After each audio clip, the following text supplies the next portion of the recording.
Hi! Welcome back to my YouTube channel Mahika vlogs. ఊరు నుంచి మా వదిన వాళ్ళు వస్తే వాళ్ళతో కలిసి ఆర్‌కే బీచ్‌కి అయితే వెళ్ళాము. ఒక్కసారి పులి బోన్‌లో నుంచి బయటకొస్తే ఎలా విశ్వరూపం చూపిస్తదో మా అమ్మ అయితే అలాగే చేసింది. సో, తనకి బయటికి వెళ్ళడం అంటే చాలా ఇష్టం. మాహి పెద్దత్తయితే మాహి కోసం పువ్వులు తెచ్చింది. చిన్న జుత్తుకి అంత పెద్ద పువ్వులు పట్టుకొచ్చి పెట్టింది. మా వదినకేంటి పువ్వులు పెట్టుకుంటే చాలా ఇష్టం అనమాట. అందులోని మాహి అంటే మరీ ఇష్టం. వాళ్ళతో మాహి బాగా ఎంజాయ్ చేసింది. తను ఎవరితోనైనా సరే తొందరగా కలిసిపోతుంది. ఆర్‌కే బీచ్ ఎప్పుడూ రష్‌గానే ఉంటుంది. మేమైతే ఈవినింగ్ టైం వెళ్ళాము. ఈ సమ్మర్‌లోని బీచ్‌కి వెళ్తే కొంచెం హాయిగా ఉంటదనుకుని వెళ్ళాము. కానీ ఉక్కపోతయితే చాలా ఎక్కువగా ఉంది. ఈసారి వైజాగ్‌లో కూడా చాలా ఎండలున్నాయి. లాస్ట్ ఇయర్ జులైలో అయితే కలిసాము. మళ్ళీ ఇప్పుడు మేమందరం కలిసి ఇలా ఫుల్ ఎంజాయ్ అయితే చేసాము.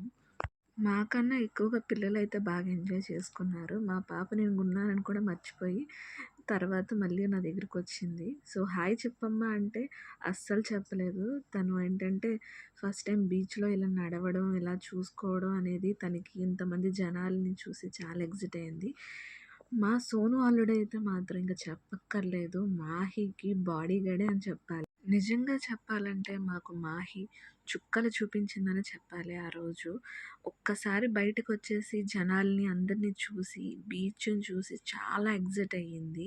ఎప్పుడో బయటికి తీసుకువెళ్తాను. అలాంటిది ఇప్పుడు అందరం కలిసి ఇలా ఎంజాయ్ చేసేసరికి తనకు కూడా ఫుల్ ఎంజాయ్ అయిపోయింది. పిల్లలైతే బీచ్‌లో చాలా బాగా ఎంజాయ్ చేశారు. అందులోని మా మాహి, మా ఇద్దరు అల్లుళ్ళైతే మరీ మాహి మాహి చూడు చూడు చూడు నాక చూడు మమ్మీ కసి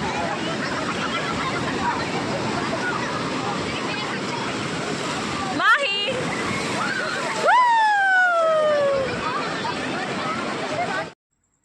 బీచ్‌లో ఆడుకున్నావు కదా! పద వెళ్ళిపోదామంటే నేను రాను ఇంకా ఆడుకుంటానని చెప్పి ముందుకు వెళ్తూనే ఉంది. నాకైతే చాలా భయమేసింది. ఎందుకంటే బీచ్ కదా!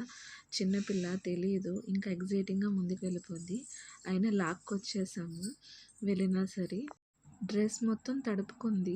ఎక్స్‌ట్రా డ్రెస్ కూడా తీసుకురాలేదు. యాక్చువల్లీ మాహి తడుస్తదని నేను ఎక్స్‌పెక్ట్ చేయలేదు. సో, దానివల్ల నేను ఎక్స్‌ట్రా జత అయితే క్యారీ చేయలేదు. సో, ఇక్కడ మా అల్లుడు తను వెళ్ళిపోతుందనేసి మళ్ళీ తీసుకొచ్చి అలాగ ఆడిస్తున్నాడు. కానీ అయినా సరే ఇంకా వెళ్ళి ఆడుకుంటాను అని చెప్పి అల్లరైతే బాగా పెట్టింది. వాడైతే బాగా మేనేజ్ చేశాడు దాన్ని అటు ఇటు తిప్పడం అన్నీ చేసి. చూడండి ఎంత బాగా ఆడిస్తున్నాడో. నిజంగా థ్యాంక్ యూ సోను.